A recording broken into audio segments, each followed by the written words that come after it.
Welcome to Your Need to Know. I'm your host, Catherine Reed, and today we're going to be talking about ReSET, a nonprofit you may not have heard of that is committed to bringing STEM education to young people in grades kindergarten through 8th grade.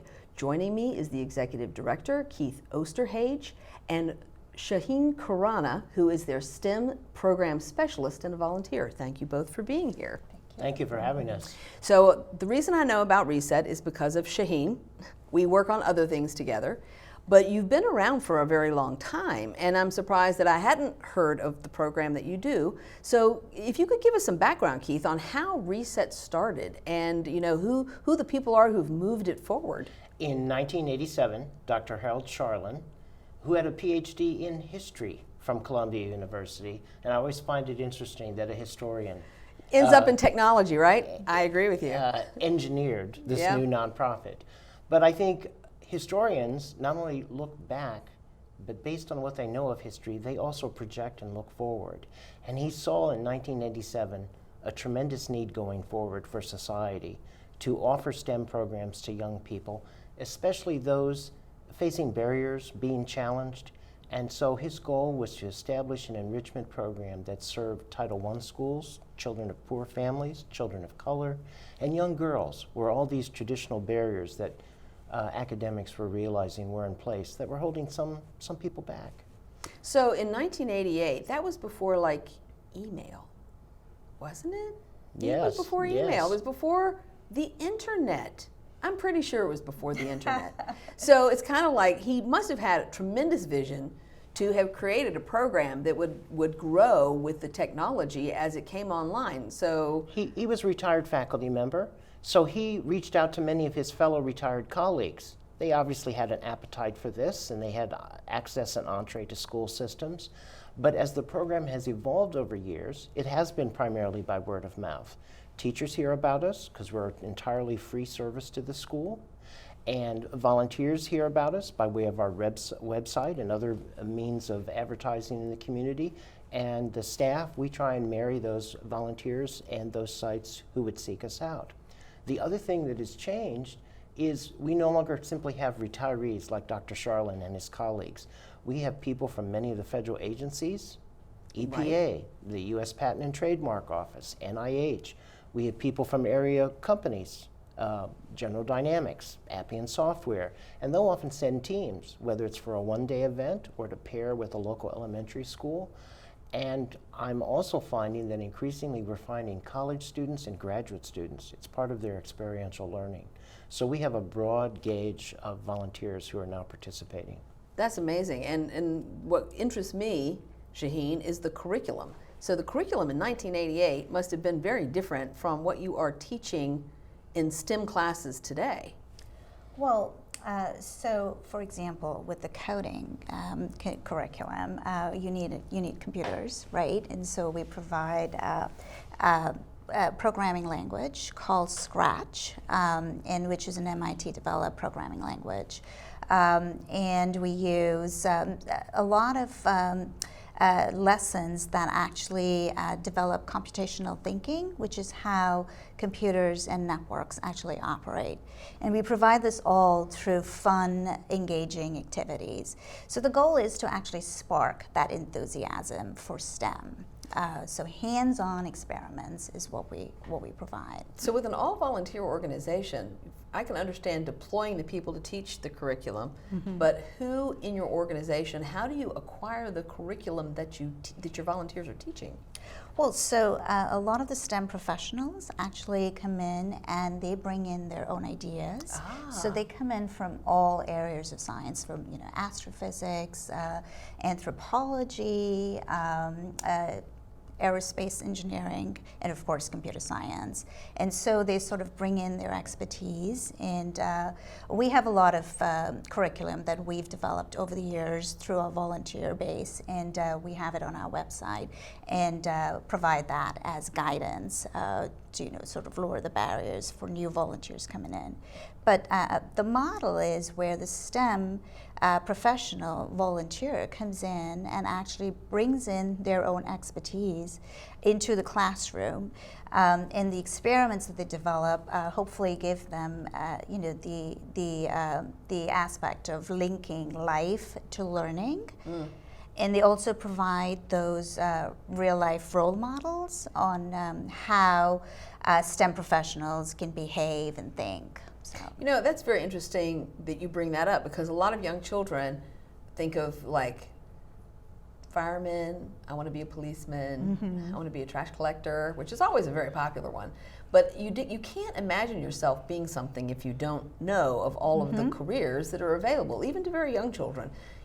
Some of them, especially those who are from disadvantaged backgrounds, truly may not have. I remember President Obama saying, it used to be take your daughter to work day, and then it was take your child to work day. And he said we should all be taking somebody else's child to work day, because children who've come from backgrounds where they are not necessarily exposed to a parent that has a different kind of job, he goes, everybody should take somebody else's child to work. And I'm like, and I think that's such an interesting concept, because the people you're talking about as your volunteers, it sounds like they come from so many different kinds of industries and have so many different kinds of jobs. Not only that, but the way our programs are structured in classrooms, our volunteers bring experiment packages, and the students will form teams of 4 or 5 or 6 students. So it's not like a college professor giving a lecture, it's hands-on, where they get messy, they get busy, and they get enthused, and they get active. To your point about children in certain communities, given these role models and this excitement, we had a recent volunteer who did, the topic was force and gravity. But at the end of it, he showed a picture of a doctor with a stethoscope, he showed a picture of a bridge across the Potomac River, and he showed a picture of a very modern house cantilevered on a cliff.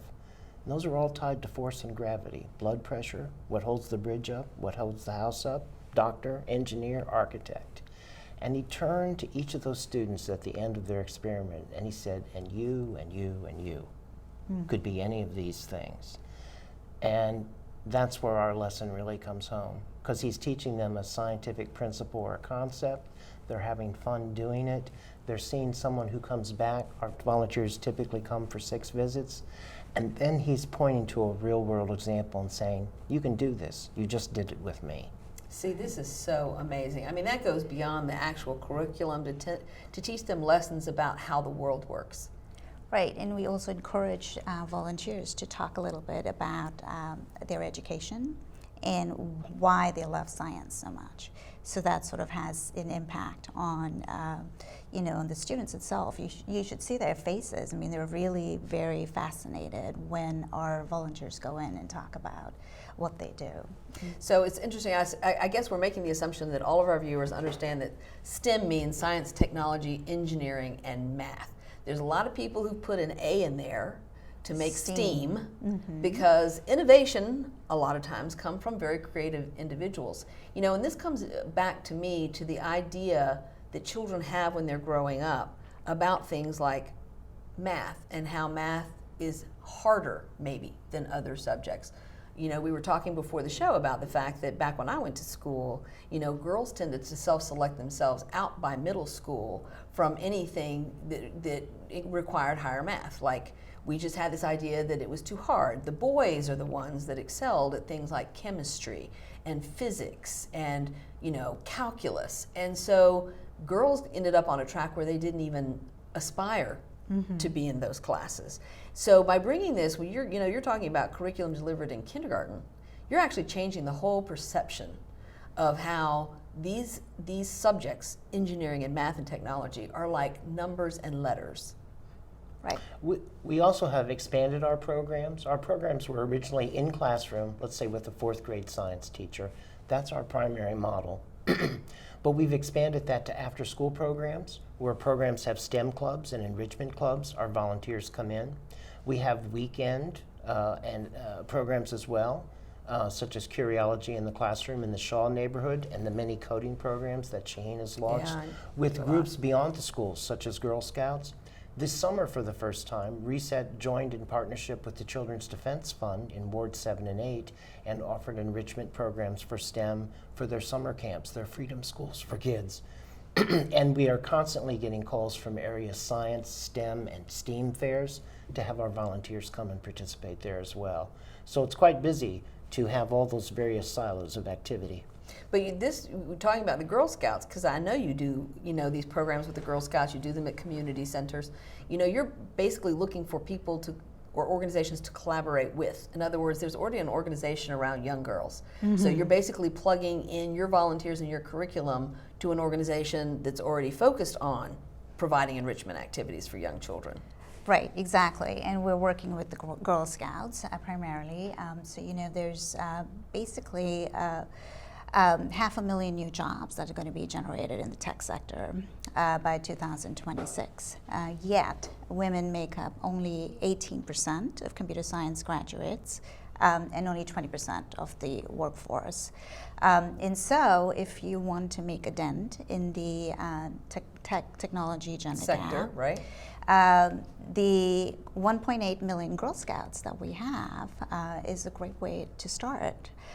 And so the goal of our programs with the Girl Scouts is to introduce them to technology and computer science early, and so they have more confidence with STEM subjects when they go into middle school and high school, and hopefully will be taking high school electives and then go on to take computer science degrees. And so our program actually is a multi-day event where we do the first session. We'll actually train the Teen Scouts. It's a train the trainer event, right. And then the Teen Scouts will actually lead the program with the help of ReSET volunteers for the juniors and the brownies. So really what we're doing is we're getting double the bang for our buck. Because really? Not only is all the Girl Scouts actually learning the content, the Teen Scouts are also getting very important lessons in leadership, mentoring, and presentation.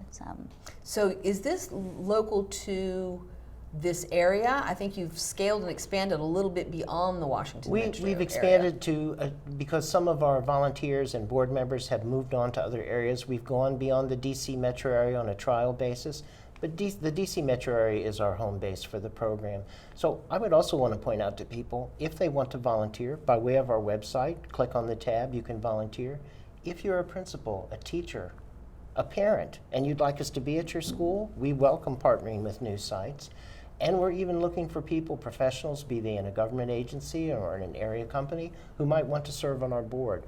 We're really an all-embracing group, and we welcome new people working and joining and partnering with us. Well, thank you so much. Thank you, Keith. Thank you, Shaheen. This has been very informative. Please join us after the break to learn more about ReSET.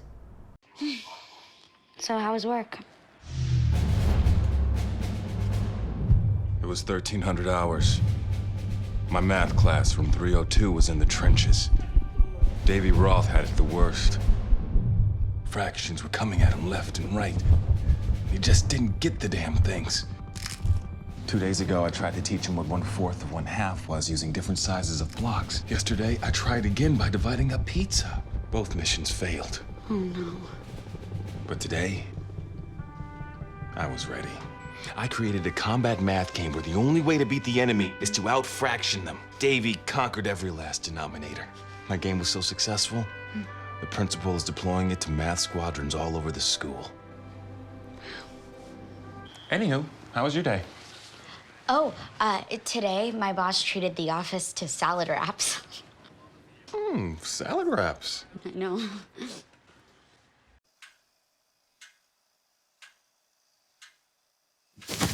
Awkward. I'm the awkward silence. You try to avoid me, then there I am again. But an awkward silence can be a great thing. Like Kelly here is about to demonstrate. You haven't really been yourself lately. Are you okay? Find out how you can help a friend with their mental health at seizetheawkward.org.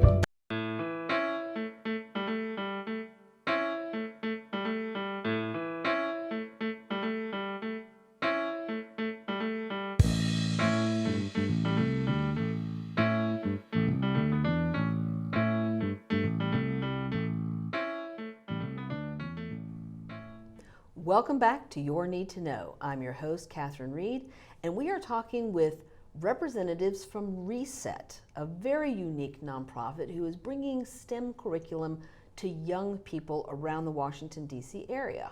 Joining me in this segment is Oye, who is both a board member and a volunteer. Thank you so much for being here, Oye. Thanks for having me. So you are uniquely focused on Southeast DC, Correct. Specifically wards 7 and 8. Correct. And you have an interesting background, and you have an interesting story about how you came to be part of the program. Absolutely. Tell me a little bit about, like, what do you do in your real life job? Absolutely. So I'm born and raised in Boston. I went to Boston Land School and I pursued pharmacy. So after graduating from Northeastern University in 2014, I decided I wanted a new opportunity in Washington, D.C. But I also have a passion in community building. So one thing I wanted to do was to find out what organizations feed my interest in community building. I wanted to possibly expose young people to science. I wanted to be in the classroom and give people an exposure to pharmacy, just like what happened to me. Because you make the point that unless you have a pharmacist in the family, Right. a lot of young children are like, a pharmacist, what does that do? Right. And who becomes a pharmacist? Exactly. So I decided to join ReSET because it aligned with all my interests. And I've been serving in Southeast Washington, D.C. for 5 years now, and I love every experience. And so you're in a variety of different schools. Explain some of the partnerships that you have in D.C. in wards 7 and 8. Absolutely. So right now I'm a neighborhood commissioner, which allows me to provide for a lot of my neighbors and a lot of people in my community. I'm involved in ReSET. I'm in the classroom talking to students, getting them excited through hands-on experiences. I'm also involved in other organizations around pharmacy. So I'm in DC Pharmacy Association, a member of National Society of Black Engineers, and what we're really focused on is getting more diversity in the STEM career, in the STEM field. So as a board member, I'm assuming as both a board member and a volunteer, you're also using those affiliations and associations to recruit other volunteers. Definitely. The biggest thing we wanted to tell people is that regardless of how busy you are, there's a way that you can contribute, whether it's once a month, once every other month. If you wanted to join as a board member, if you have the passion to help and be involved in the education system and allow more people that look like me to be in the STEM field, there's an opportunity for you to help. So originally the organization was started and the volunteers were all retired. Exactly. But that has changed a lot now. Definitely, definitely. With social media and as well as young people also feeling it's in their mission to provide for and have a passion for community building, we have opportunities whether it's in classroom, outside of classroom, even on the weekends to be involved in the classroom to expose young people to science careers and science concepts. So you were saying that some of the work that you do might be one-on-one. So you have small group instruction, and then you work with some kids one-on-one because, as you pointed out, children learn in different ways. So explain a little bit about the different methodology that you're using. Absolutely. Sometimes we do have group activities, but I usually like to have their students work on their own experiments. People have different learning abilities. Some people learn different styles. And also, I like people having their own experiments so they can take it home.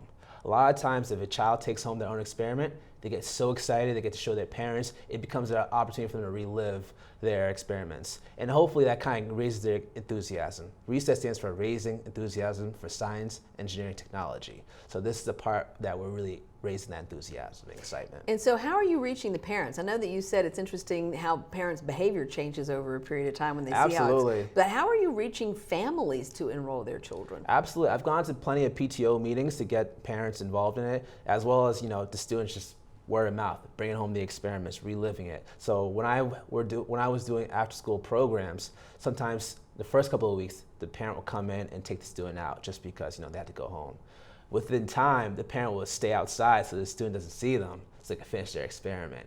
And that only happens when the student shows that much enthusiasm and excitement. And which makes an impact on the parent. Like Definitely. They probably thought, I never thought my kid would be so excited about, physics. Definitely. For example, like I'm in Excel Academy, which is an all-girls charter school in Ward 8.